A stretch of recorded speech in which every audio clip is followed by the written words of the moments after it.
Today is March 4th. It's 12:17 a.m. I can look on the cameras and I will. I just got home, and as I came around the corner, a one-way corner to my house, I noticed that I was being stalked, that one of the gang stalkers was parked in their car. And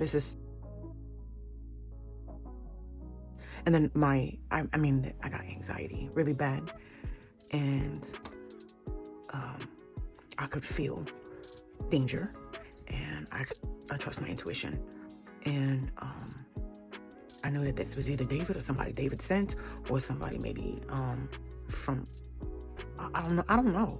There's so many people gang stalking me, and it's different cars all the time. But this particular car has been here several times within the last few weeks, so I knew immediately it was a gang stalker. And so I pulled up right behind the car, and I sat there for a minute, and I took 3 pictures of the car to get the tag number and the type of car, but it doesn't really declare the make or model. I mean, not the model, the make, yes, but not the model of the car. But I got the tag number, I got 3 pictures. And then I pulled up to the side of the car to try to get a picture of who's inside of the car. And you can't see inside of the windows. So the windows are tinted, but they're not very dark. You can see inside, except for the fact that whoever is in there is sweating their ass off and smoking. So the car is full of smoke. You can't see what's going on inside of there. And then I can see condensation dripping off of the inside of the window. So my intuition says they're in there doing a fucking ritual. That this is what I think it is, and as crazy and far-fetched as it sounds, I'm actually witnessing what I'm witnessing what I suspected. And so as soon as I got in the house, I got in safe. I let the dogs out. I watched them. I monitored them. I was armed. I was prepared to defend myself or protect myself. And once I got in and secured everything and put the alarm back on and stuff, I called the police and I reported it. And the police officer, this bitch, I don't even know why she works for the police department. Like, well, why is she answering the phone for 911? Like, she had no compassion. She had no concern. She didn't care. She didn't give a shit. In fact, she didn't believe me, and she did everything but laugh out loud. And she almost didn't want to take the call. And then I told her that she needs to act on this, that the FBI is investigating this guy, that he's a criminal, and there's a potential that he's a serial killer, or that he's killed before, and he's very dangerous, and he's in the midst of doing something very dangerous in the car. And she doubted me. She's like, well, how do you know? And I broke it down the best I could. And, I told her, I said, I've been reporting this shit for 5 years. Don't act confused. I said, I'm sure you've got some sticky notes and stuff around your computer with my address. And I said, are you dispatching someone now? And she said, yes, I'm taking care of that. And I said, the FBI is investigating. She said, I thought you said that. She said, well, if the FBI is investigating, maybe we shouldn't touch it. And I said, I don't even want to hear that. I said, you better touch it. I said, you better come out here and investigate what he's doing in his car. The police come, maybe 5, 7, 10 minutes later, I don't know. And I see them drive right by my house. And then I notice on the left side of the street, the opposite side of the street from where I live, there's a car with the headlights on.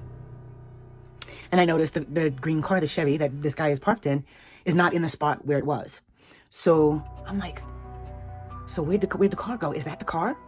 And the police drive by, and then about a minute and a half to 2 minutes later, here comes that car. And I sat there and watched it leave. And I said, you mean to tell me the police just passed right by it? So I said, okay. So I called the police back. And it was a different lady, someone different who answered the phone. And I said, I gave her my name and my address. And I said, the police did come. I said, but he passed right by the car that I reported. And now that car, in the middle of doing a criminal act, a criminal in that car doing a criminal act, left behind the police, so the police never saw him. I said, you suck! And I hung up the phone.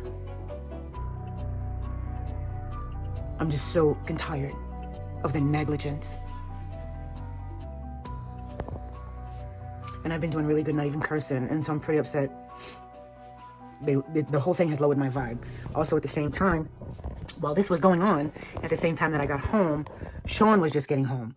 and getting out of his car, or I'm sorry, yeah, getting out of his truck and parking it, closing the door. And he looked directly at me and he spit right in my direction, purposefully. And it's the same thing as him blowing snot in my backyard when I wasn't even there. It's the same anger. So a few minutes later, I realized that I missed a few calls from the police department, and I checked my voicemail, and this is what was left. Hi, this is Officer Schaefer. I was just calling you back to let you know that I spoke with the person who you called the police on. They were actually on a date, and it was your neighbor. It was not who you thought it was at all. Hope you're able to get some rest. And so, of course, I responded, that is not my neighbor. And this is a few clips of the text that I sent to the police department. Feel free at this point to pause the video and screenshot them or whatever you got to do. Even though I realized and I knew it was not a monitored line. So I received a completely different text message from the police department's automated system, basically asking me to review my experience with the call taker. And so I took the liberty to express how I felt about the situation and about the response or lack of. And I was quite candid, and I managed to maintain some sort of level of respect, even though I was horribly frustrated. But I expressed exactly what was going on and how I feel about it. What they're going to do about it, I don't know. Anyway, I did my part. I'm not afraid of these thugs. They should be very afraid of me. So at the very least, I have a great record of evidence here that will be submitted when charges are pressed and filed against everyone here in this community who has been gang stalking me.